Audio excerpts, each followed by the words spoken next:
부동산 실권리자 명의 등기에 관한 법률, 이걸 줄여서 부동산 실명법이라 그래요.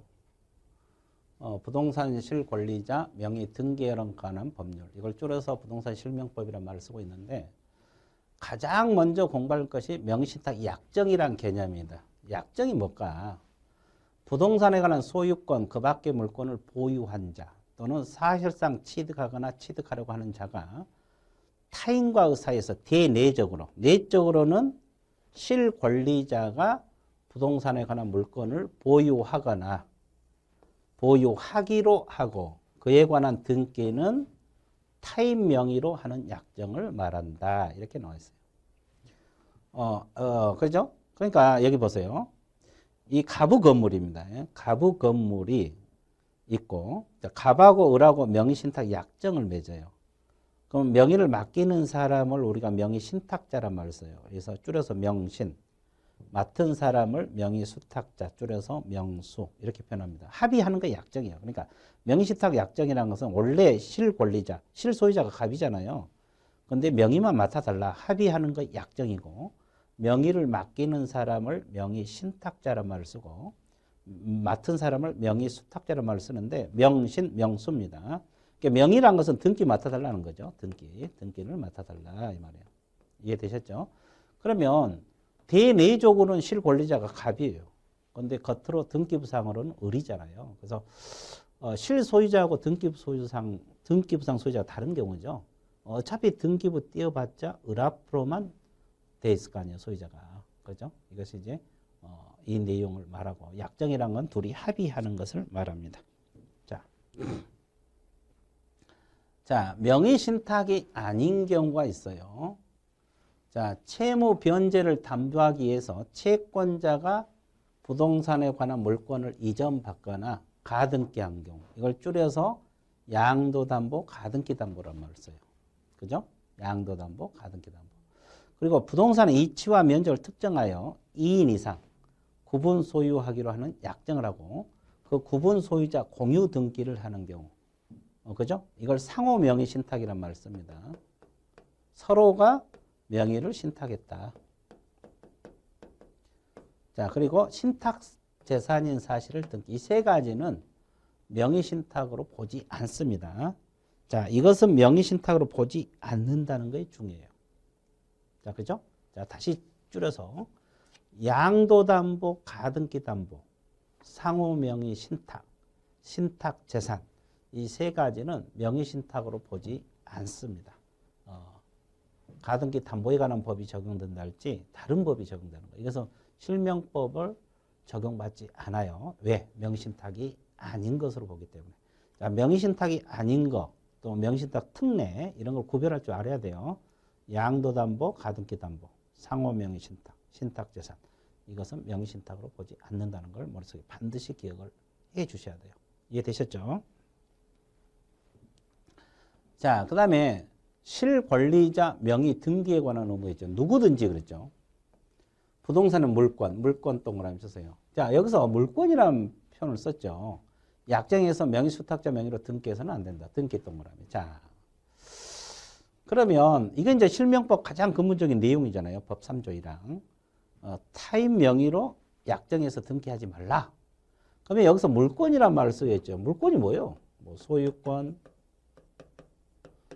전세권, 뭐 저당권, 그 밖의 물건, 기타 등등.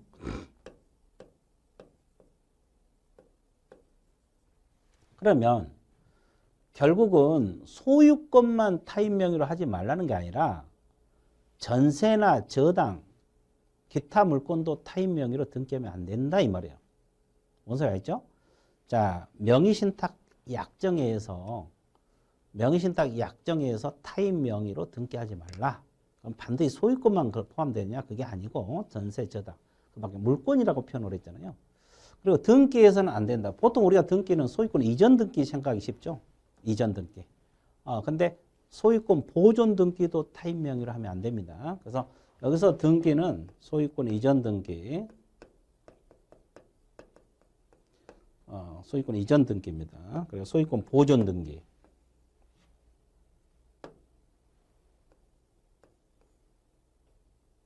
소유권 보존 등기 다 포함이 되는 거예요. 그러니까 소유권 이전 등기든 소유권 보존 등기든 타인 명의로 하지 말라. 소유권 이전 등기든 소유권 보존 등기든 타인 명의로 하지 말라. 그죠? 그래서 이 두 줄이 이 실명법 근본 내용이에요. 누구든지 부동산 물권을 채권이 아니에요. 그러면 환매권하고 임차권은 채권이거든요. 그러니까 여기에 걸리지 않아요. 환매권하고 임차권은 채권이기 때문에 물권입니다. 약정에서 수탁자 명의로 등기해서는 아니 된다. 그러면 이전 등기만 타인 명의로 하지 말라는 뜻이 아니라 소유권 보존 등기도 타인 명의로 하지 말라. 그죠? 자, 양도담보는 명의신탁에 제외되는데 이 경우 채무자, 채권금액, 양도담보라는 뜻이 기재된 서면을 등기시에 제출하라. 뭐 이건 가볍게 읽어두세요. 그래서 뭐 중요한 건 아니고. 자, 그러면 명의신탁 약정 후 유형과 효력을 공부를 합니다. 자, 우리가 크게 명의신탁은 등기 명의신탁하고 계약 명의신탁이 있거든요. 크게 분류해서 등기 명의신탁하고 계약 명의신탁이 있는데 등기 명의신탁은 이자 간 등기 명의신탁이 있어요. 두 사람 간. 그죠? 자, 명의신탁자가 소유하는 부동산을 수탁자 명의로 가장 매매 증여하여 등기를 이전하는 형태. 이렇게 나와 있죠. 이것이 이제 이자 간 등기 명의신탁인데 효력 한번 볼게요. 신탁자하고 수탁자를 약정하고 수탁자 등기는 둘 다 무효입니다. 약정도 무효, 등기도 무효. 따라서 소유권은 신탁자의 기속이 됩니다. 왜? 무효니까. 등기가 무효니까. 그죠? 그러면 수탁자가 제3자에게 처분을 하도 형법상 횡령죄가 성립되지 않습니다. 과거에는 이거 횡령으로 봤거든요. 근데 요즘은 이렇게 해도 횡령죄로 보지 않는다. 판례가 변경이 됐어요. 그죠? 횡령죄로 보지 않습니다. 그리고 약정무효, 등기무효는 제3자에게 대항하지 못한다. 제3자가 선이든 악이든 불문합니다. 선악 불문입니다. 제3자에게 대항할 수가 없다. 선악 불문. 자, 다시 봐드릴게요. 다시 한번 보면은 자, 이자 간 등기 명의신탁이 뭐냐? 갑소유 건물이요. 근데 이 사람이 명의신탁을 합니다. 자, 명의를 맡아달라, 을에게. 그러니까 둘이 합의한 거 약정이고. 그죠? 그죠? 그럼 등기를 맡아달라 이 말이에요. 그럼 이 약정은 무효다 이 말이에요. 무효. 막정 무효. 그 등기도 무효다 이 말이에요. 약정 무효, 등기 무효. 그러니까 소유권은 누구에게 복귀한다는 거예요? 갑에게 복귀를 하는 거죠. 이제 소유권이 이렇게 복귀가 되는 거죠. 약정 무효, 등기 무효. 근데 등기부상 소유자는 을이잖아요. 겉으로 보면 을이 소유자로 나와요. 그러니까 을이 이 말소 등기하기 전까지는 내 것이다라고 팔아먹어버려요. 제3자에게. 제3자는 소유권 무조건 취득합니다. 명의신탁 사실을 모르고 선이, 알고 악이 불문하고 취득해요. 선악 불문하고 제3자에게 대항할 수 없다. 그러니까 신탁자는 제3자에게 대항할 수 없다는 말이 소유권을 되찾아갈 수가 없다. 제3자는 소유권을 완벽하게 취득한다 이 뜻이에요. 다만 이 매매계약이 간혹 가다가 무효가 되는 경우가 있을 수는 있어요. 어떤 경우냐? 제3자가 대의 명의에 적극 가담했을 때 이런 경우는 민법 103조 위반으로 무효가 되지만 그 외에는 명의신탁 사실을 모르고 살든 알고 사든 무조건 제3자는 소유권을 취득을 합니다. 그렇죠? 왜? 신탁자는 제3자에게 약정을 이유로 대항할 수가 없거든요. 그래서 약정 무효, 등기 무효. 제3자는 무조건 소유권 취득. 그리고 을이 제3자에게 처분했더라도 횡령죄로 보지 않는다. 판례가 몇 년 전에 바뀌었다. 이렇게 알고 있으면 좋습니다. 그러면 이게 이자 간 등기 명의신탁 내용입니다.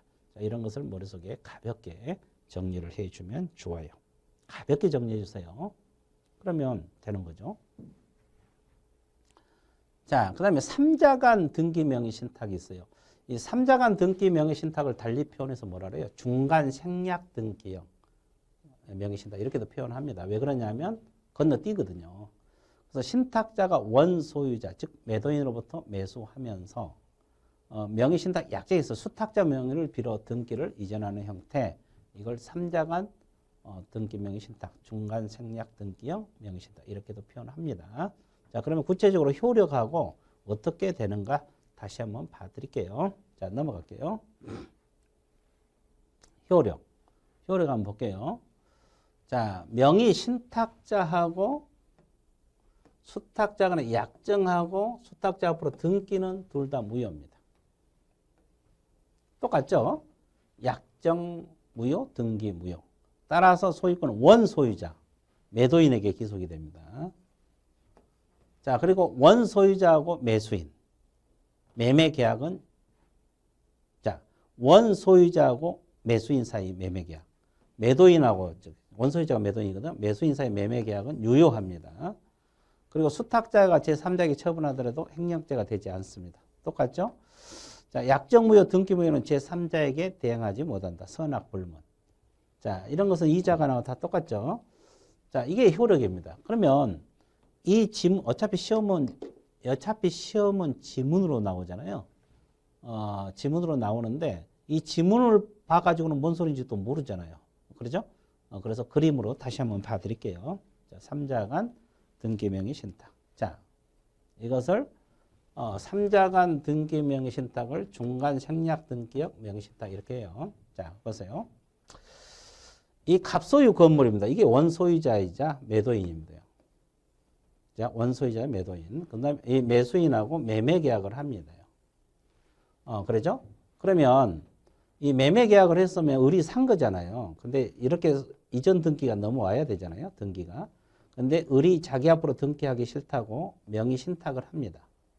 누구에게? 명의 수탁자에게. 합의를 해서. 을과 병사에. 이 사람이 신탁자, 이 사람이 수탁자.